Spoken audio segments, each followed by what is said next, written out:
Herzlich willkommen, schön, dass du da bist und dich für dieses Thema interessierst.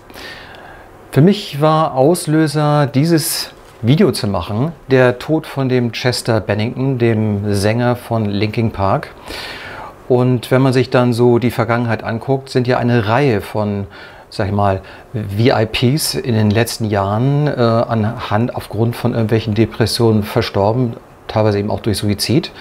Da gehört zum Beispiel in die Reihe der Chris Cornell oder die Amy Winehouse oder die Whitney Houston oder der Kurt Cobain. Also die Liste ließe sich fortsetzen bis hin zu Janis Joplin und den früheren Musikern, die also sehr früh aufgrund irgendwelcher Depressionen oder psychischen Störungen gestorben sind. Die Frage ist natürlich, was ist eigentlich die Ursache von Depressionen oder wieso kommen die da eben nicht raus?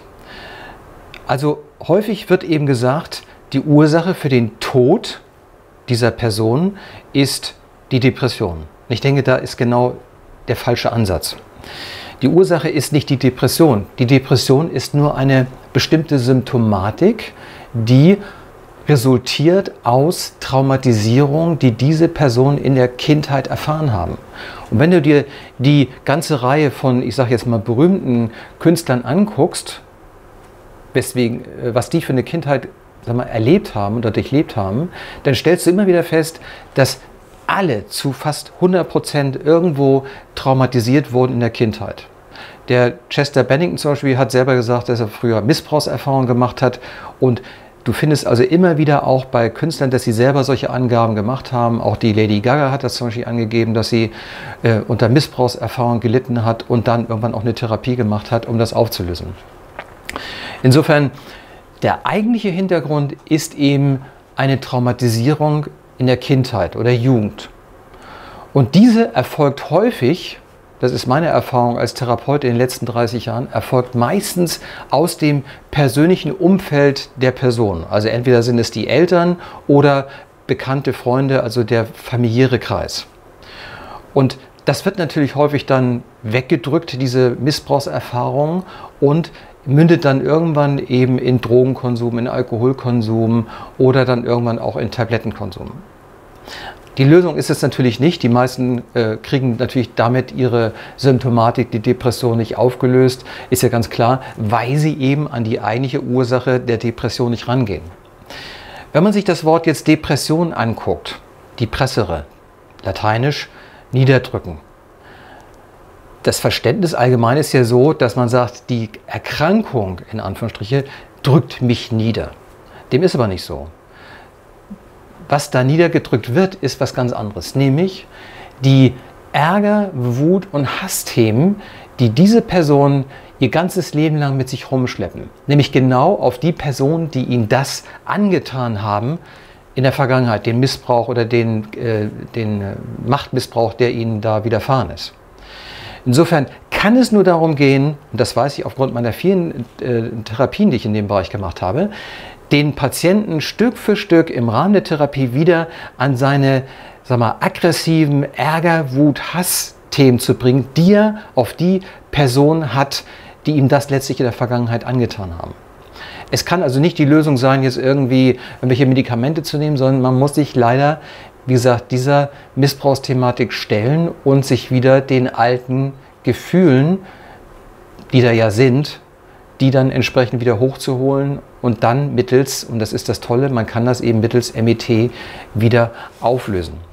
Insofern also ganz wichtig, diese klassische Sichtweise, da ist eine psychische Erkrankung, was ich so überhaupt nicht sehe, wie zum Beispiel eben eine sogenannte Depression, unter denen ja ca. 4 Millionen Deutsche leiden, mit Sicherheit dürfte es auch höher sein, die Zahl, geht es also nicht darum, einfach nur die Symptomatik wegzumachen mit irgendwelchen Medikamenten oder irgendwelchen Verhaltenstherapien, sondern wirklich an die eigentliche Ursache zu gehen, nämlich an die Traumatisierung in der Kindheit oder in der Jugend.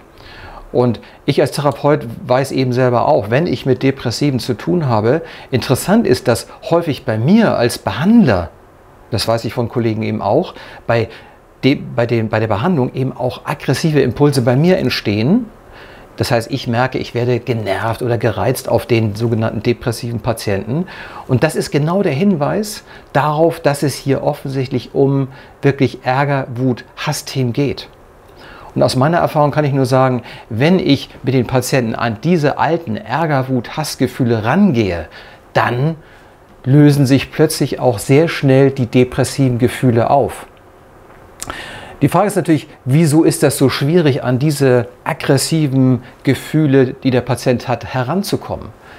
Ganz klar, diese Gefühle wie Ärger, Wut, Hass richten sich natürlich dann an die Eltern, an die Mutter oder an den Vater, je nachdem, oder an Onkel, Tante, Schwester, also die das irgendwo verursacht haben. Und da setzt eben ein Phänomen ein, was ich nenne das sogenannte Elternschonprogramm. Das heißt, die Patienten haben natürlich Angst und trauen sich nicht wirklich, diese Ärgergefühle dieser Person zu geben, weil sie Angst davor haben, letztlich dann noch mehr abgelehnt zu werden oder die Liebe der Eltern dann doch nicht so zu kriegen, wie sie sie gerne immer gewünscht haben.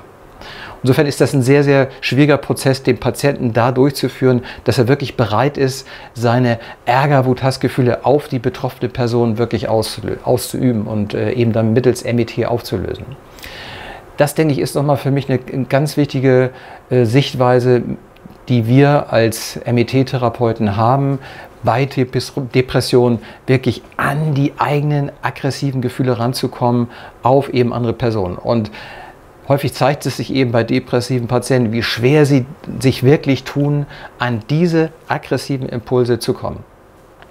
Insofern, wenn du da wirklich Interesse hast und unter Depressionen leidest, mach dir klar, du hast extrem aggressive Impulse. Das sieht man eben auch schon daran, dass natürlich auch ein Suizid als solcher ein hochaggressiver Akt ist. Nur leider ist er eben gegen dich gerichtet und nicht gegen die Person, gegen die er eigentlich ist.